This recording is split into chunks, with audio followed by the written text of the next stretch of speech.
Hi guys! Yun, samahan nyo ako sa pupuntaan ko today.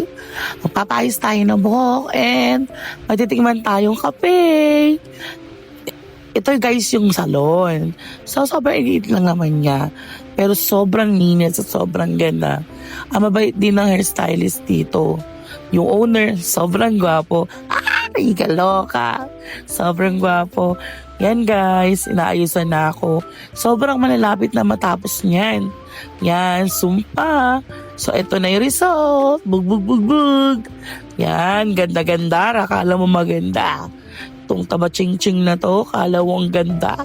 Ganda lang ng buhok mo, girl. Yan. Sorry guys, pasensya nyo na. First time ko lang talaga voice over. Yan guys, kasama ko yung kapatid ko. Siya yung ka-date ko ngayon. So, tinikman lang namin tong bagong cafe. Actually, nakita lang namin to sa TikTok. So, sinubukan na rin namin. Pumunta kami ng Putatan. So, yan guys, yung mga pictures. Yan, kasama ko yung sisterette ko. Yan guys, waiting kami sa food. Medyo matagal lang i-serve. Pero worth it naman. Yan yung food. Yan. Ito pa, video to. Yan.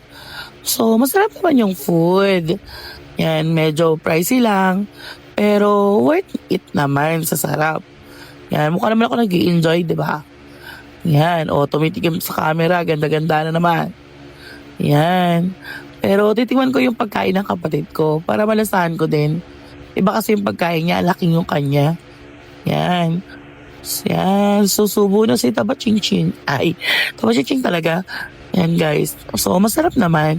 So, ito na yung dessert guys. Ito yung pinaka 100. Sobrang sarap. Yan, sobrang sarap talaga yan guys. Kasi mainit pa nung sinerve sa amin.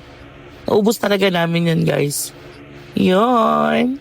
Tara, kain. Yan, sobrang daldal lang. And guys, pasensya nyo talaga yung boses ko guys.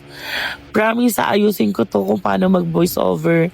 Medyo na-curious lang ako at saka minsan nahihiya sa boses ko. Medyo malalaki. Yeah. Tinikwan ko na, di ba? Ito talaga yung nagustuhan namin magkapatid yung dessert. Sobrang sarap kasi.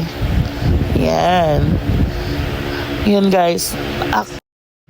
Basta guys, next time, ayusin ko pa yung pag-voice over para ma-perfect ko. Pasensya nyo na medyo panlalaki lang yung voice ko.